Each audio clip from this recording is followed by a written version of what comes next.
ይታያችሁ አንዲት ወላጅ አልባ የሆነች አንዲት ወጣት ልጅ ከትውልድ ሀገሯ ወስዳ በታሪክ ከታዩት እጅግ ኃያላን ነገስታት በአንዱ በሚመራው በፋርስ ንጉስ በአርጤክስ በሚገዛው በባዕድ ግዛት ውስጥ የምትኖር በአይነ ህሊናችሁ ይታያችሁ። ታቅነትን ፈልጋ አታውቅም፣ ንግስት ሆናለሁ ብላም አስባ አታውቅም። ሆኖም እሷ ከምታስበው በላይ ለሆነ ዓላማ ተዘጋጅታለች።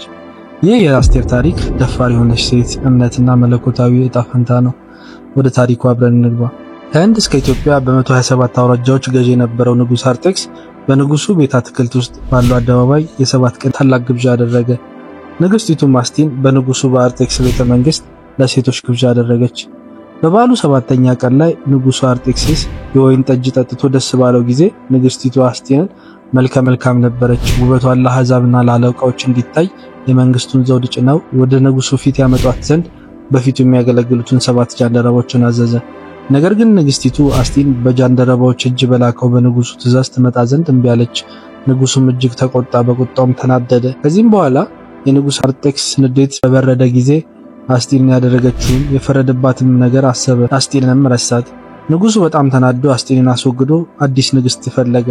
የንጉሳዊ ትእዛዝ በንጉሳዊ ግዛት ተሰራጭቷል። አንድ አይሁዳዊ መርዶክዮስ የሚባል ብንያማዊ በሱሳ ግንብ ነበር። እሱም የባቢሎን ንጉስ ናቡከደነጾር ከማረካቸው ምርኮኞች ጋር በኢየሩሳሌም የተማረከ ነበር። እናትና አባትም አልነበራትምና የአጎቱ ልጅ አስቴርን አሳድጎ ነበር። ቆንጆም የተዋበች መልከ መልካም ነበረች። እናትና አባቷም ከሞቱ በኋላ መርዶክዮስ እንደ ልጁ አድርጎ ወስዷት ነበር። የንጉሱም ትእዛዝ አዋጅ በተሰማ ጊዜ ብዙ ቆነጃጅቶች ወደ ሱሳ ግንብ ወደ ሀጌ እጅ ተሰበሰቡ ጊዜ አስቴር ወደ ንጉሱ ቤት ወደ ሴቶቹ ጠባቂው ሀጌ ተወሰደች። የመርዶክዮስን ምክር በመከተል አስቴር ህዝቧንና ወገኗን አልተናገረችም፣ እውነተኛ ማንነቷን ደበቀች። ከወራት ዝግጅት በኋላ ወደ ንጉሱ አርጤክስ ለመግባት እያንዳንዲቱ ቆንጆ ተራ በደረሰ ጊዜ በዚህ ወግ ቆንጆይቱ ወደ ንጉሱ ትገባ ነበር። ወደ ንጉሱም ትገባ ዘንድ የመርዶክዮስ የአቢካኤል ልጅ የአስቴር ተራ ደረሰ። አስቴርም በሚያዩት ሁሉ አይን ሞገስ አግኝታ ነበር። ወደ ንጉሱ ቤትም ተወሰደች። አስቴር በንጉሱ ፊት ቆመች። ንጉሱም ከሴቶች ሁሉ ይልቅ አስቴርን ወደዳት። በአይኑም ከደናግል ሁሉ ይልቅ ሞገስና መወደድን አገኘች። የመንግስቱንም ዘውድ በራሷ ላይ አደረገ፣ በአርጢስም ፋንታ አነገሳት። ንጉስ በውበቷና በጸጋዋ ተማርኳል። የወርቅ አክሊል በራሷ ላይ ተቀምጧል። እርሷም የፋርስ ንግስት ሆነች። ሆኖም አስቴር ትልቁ ፈተናዋ ወደፊት እንደሚመጣ አታውቅም። በዚያም ወራት መርዶክዮስ በንጉሱ በር ተቀምጦ ሳለ ደጁን ከሚጠብቁት ከንጉሱ ጃንደረባዎች ሁለቱ ገበታና ታራ ተቆጡ። እጃቸውንም በንጉሱ አርጤክስ ላይ ያነሱ ዘንድ ፈለጉ። ነገሩም ለመርዶክዮስ ተገለጠ። እርሱም ለንግስቲቱ ለአስቴር ነገራት። አስቴርም በመርዶክዮስ ስም ለንጉሱ ነገረችው። ነገሩም ተመረመረ፣ እንዲህም ሆኖ ተገኘ። ሁለቱም በዛፍ ላይ ተሰቀሉ። ያም በንጉሱ ፊት በታሪክ መጽሐፍ ተጻፈ። ንጉስ አርጤክስ ሃማን ከፍ ከፍ አደረገው፣ አከበረውም። ከእርሱ ጋር ከነበሩት አዛውንት ሁሉ በላይ አደረገለት። ንጉሱም ለሃማ ሁሉም እንዲሰግድለት አዞ ነበርና በንጉሱ በር ያሉት ሁሉ በግንባራቸው ተደፍተው ይሰግዱ ነበር። መርዶክዮስ ግን በፊቱ ለመስገድ ፈቃደኛ ባለመሆኑ የሃማ ቁጣ ለመርዶክዮስ ብቻ ሳይሆን ለመላው የአይሁድ ሕዝብ ወደ ጥላቻ ተለወጠ። ሃማ እቅድ አወጣ። አይሁድን በሙሉ በአንድ ቀን ለማጥፋት አዋጅ እንዲያወጣ ንጉሱን አሳመነው። አዋጁ በንጉስ አርጤክስ ቃል ሃማ እንዳዘዘ ተጻፈ። በንጉሱ ቀለበት ተዘግቶ በግዛቱ ውስጥ ተሰራጨ። በዚያም ቀን ይዘጋጁ ዘንድ የደብዳቤው ቅጂ በየሀገሩ ላሉ አሕዛብ ሁሉ ታወጀ። መልእክተኞችም በንጉስ ትእዛዝ እየቸኮሉ ሄዱ። አዋጁን በሱሳ ግንብ ተነገረ። ንጉሱና ሃማ ሊጠጡ ተቀመጡ። ከተማይቱ ሱሳ ግን ደነገጠች። የአይሁድም ሕዝብ ፍርሃት ያዘ። መርዶክዮስም የተደረገውን ሁሉ ባወቀ ጊዜ ልብሱን ቀዶ ማቅ ለብሶ አመድ ለብሶ ወደ ከተማይቱ መካከል ወጣ። ታላቅም ጩኸት ጮኸ። ማቅም ለብሶ በንጉሱ በር መግባት አይገባም ነበርና ከንጉሱ በር አቅራቢያ መጣ።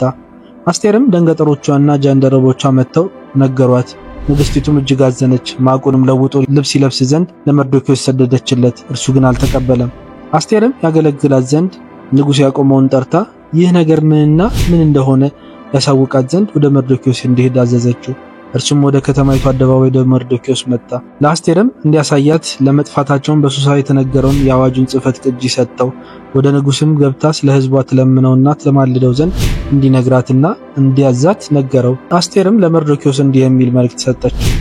የንጉሱ ባሪያዎች ሴትም ሆኑ ወንዶች ሳይጠራ ወደ ንጉሱ ወደ 3ኛው ወለል የሚገባ ሁሉ በሕይወትን ይኖር ዘንድ ንጉሱ የወርቅ ዘንግ ካልዘረጋለት በቀር እርሱም ይሞት ዘንድ ሕግ እንዳለ ያውቃሉ።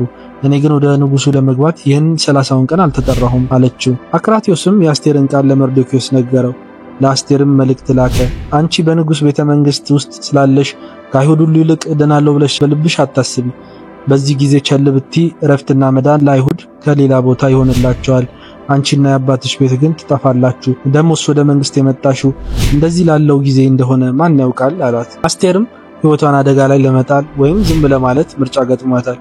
አስቴር አይሁድን ሁሉ ሰብስብና ለእኔም 3 ቀን ጾሙልኝ፣ ሌሊትና ቀኑንም አትብሉም አትጠጡም፣ እኔና ደንገጥሮቼ ደግሞ እንዲሁ እንጾማለን።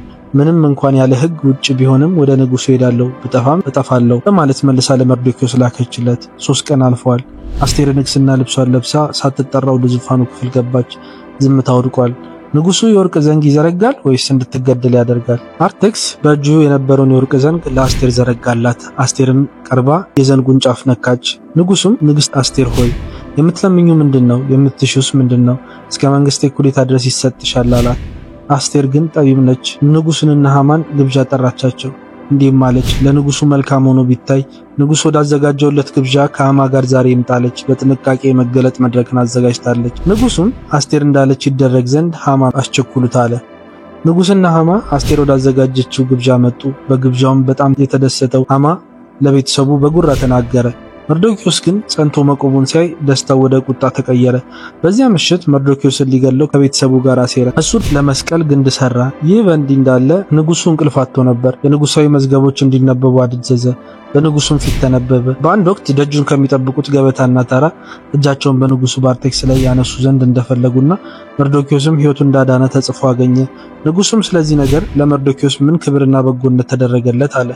ንጉሱንም የሚያገለግሉ ብላቴኖች ምንም አልተደረገም አሉ። ንጉሱም በአዳራሹ ማን አለ? ሃማም ባዘጋጀው ግንድ ላይ መርዶክዮስን ለማሰቀል ለንጉሱ ይናገር ዘንድ ወደ ንጉሱ ቤት ወደ ውጭው አዳራሽ ገብቶ ነበር። የንጉሱ ብላቴኖች እነሆ ሃማ በአዳራሹ ቆሟል አሉት። ንጉሱም ይግባ አለ። ሃማም ገባ። ንጉሱም ንጉስ ሊያከብረው ለሚወደው ሰው ምን ይደረግለታል አለው። ሃማም በልቡ ንጉስ ከኔ ይልቅ ማንን ያከብር ዘንድ ይወዳል አለ። ለንጉሱም እንዲህ አለው፣ ንጉሱ ያከብረው ዘንድ ለሚወደው ሰው እንዲደረግ የንጉሱ ብላቴኖች ንጉሱ የሚለብሰውን የክብር ልብስ፣ ንጉሱም የሚቀመጥበትን ፈረስ ያምጡለት። ልብሱንና ፈረሱንም ከንጉሱ አዛውንት እጅ ያስረክቡት። ንጉሱም ያከብረው ዘንድ የሚወደውን ልብስ ያልብሱት። በፈረሱም ላይ አስቀምጠው በከተማይቱ አደባባይ ያሳልፉት። በፊቱም ንጉስ ያከብረው ዘንድ ለሚወደው ሰው እንዲደረግለታል ተብሎ አዋጅ ይነገር አለ። ንጉሱም መልካም ብለሃል፣ እንደተናገርከውም ልብሱና ፈረሱን ውሰድ። በንጉሱም በር ለሚቀመጠው ለአይሁዳዊ መርዶክዮስ እንዲሁ አድርግለት። የተናገርከውም ምንም እንዳታስቀራለው። መርዶክዮስን በንጉሳዊ ሰልፍ እንዲያከብረው አዘዘው። ሃማም ልብሱንና ፈረሱን ወሰደ። መርዶክዮስንም አለበሰው፣ በፈረሱም ላይ አስቀመጠው። በከተማይቱ አደባባይ በፊቱ አሳለፈው። ንጉስ ያከብረው ዘንድ ለሚወደው ሰው እንዲደረግለታል ብሎ አዋጅ ነገረ። ከዚህ በኋላ መርዶክዮስ ወደ ንጉሱ አደባባይ ተመለሰ። ሃማ ግን አዝኖ ተዋረደ። ውድቀቱ እንደቀረበ ሳያውቅ ተከናንቦ ወደ ቤቱ ተመለሰ። ንጉሱና ሃማ ከንግስቲቱ ከአስቴር ጋር ይጋበዙ ዘንድ ገቡ። በሁለተኛው ቀን ንጉሱ በወይን ጠጁ ግብዣ ሳለ አስቴርን ንግስት አስቴር ሆይ ምን ሆነሻል? የምትለምኚኝ ምንድነው? የምትሹስ ምንድነው? እስከ መንግስቴ እኩሌታ እንኳን ቢሆን ይደረግልሻል አላት። ንግስቲቱም አስቴር ንጉሥ ሆይ በፊትህ ሞገስ አግኝቼ እንደሆነ ሕይወቴ በልመናዬ ሕዝቤም በመሻቴ ይሰጠኝ። እኔና ሕዝቤ ለመጥፋት ለመገደልም ለመደምሰስም ተሽጠናል። እኛና ልጆቻችን ባሪያዎች ልንሆን ተሽጠን ቢሆን ኖሮ ዝም ባልኩ ነበር። ጠላት ወደ ንጉሥ አደባባይ መግባት አይገባውም ነበርና አለች። ንጉሱም ተናዶ ይህን ለማድረግ የደፈረ ሰው ማን ነው ብሎ ተናገራት። አስቴርም ያ ጠላትና ባለጋራ ሰው ይህ ክፉ ሃማ ነው ስትል ተናገረች። ሃማን በፍርሃት ተውጦ ስለ ሕይወቱ ተማጸነ። ንጉሱ ግን ለመርዶክዮስ ባዘጋጀው ግንድ ላይ እንዲሰቀል አዘዘ። ሃማንም ለመርዶክዮስ ባዘጋጀው ግንድ ላይ ሰቀሉት። በዚያም ጊዜ የንጉሱ ቁጣ በረደ። በዚያም ቀን ንጉስ አርጤክስ የጠላት ሃማን ንብረት ሁሉ ለንግስቲቱ ለአስቴር ሰጠ። ንጉሱም መርዶክዮስን ጠራው። አስቴር በቤቱ እንዳደገች ነግራው ነበርና። ንጉሱም ከሃማ የወለቀውን ቀለበቱን አወጣ፣ ለመርዶክዮስም ሰጠው። አስቴርም በሃማ ንብረት ሁሉ ላይ መርዶክዮስን ሾመችው። ሃማ ቢጠፋም አዋጁ አልቀረም። የፋርስ ሕግ ሊሻር አይችልም። ነገር ግን ንጉሱ አስቴርና መርዶክዮስን አዲስ አዋጅ እንዲጽፉ ፈቀደላቸው። አይሁዶች ራሳቸውን መከላከል ቻሉ። በተቀጠረው ቀን አይሁዶች ተዋግተው ድል አደረጉ። የልቅሶ ቀን ወደ ክብረ በዓል ቀን ተቀየረ። ፉሪም ዛሬም ድረስ የሚከበር በዓል ነው። በአንዲት ሴት ድፍረት አንድ ሕዝብ ሁሉ ዳነ። በአስቴር ታሪክ ውስጥ ሕዝቦቿን ለማዳን ሕይወቷን አደጋ ላይ ለመጣል ባላት ፈቃደኝነት ምንም እንኳን ያለ ግብዣ ወደ ንጉሱ መቅረብ በሞት የሚያስቀጣ ቢሆንም እምነትና ፍትህን ለማስፈን ቁርጠኝነትን በማሳየቷ ድፍረቷን ያሳያል። የአስቴር ታሪክ ከታሪክ በላይ ነው፣ የድፍረት ጥሪ ነው። በህይወት ውስጥ መነሳት ያለብን ጊዜዎች ይኖራሉ፣ ምንም እንኳን ፍርሃት ልባችንን በሚይዝበት ጊዜም ቢሆን። ምስጋና ለእግዚአብሔር ይሁን። አሜን።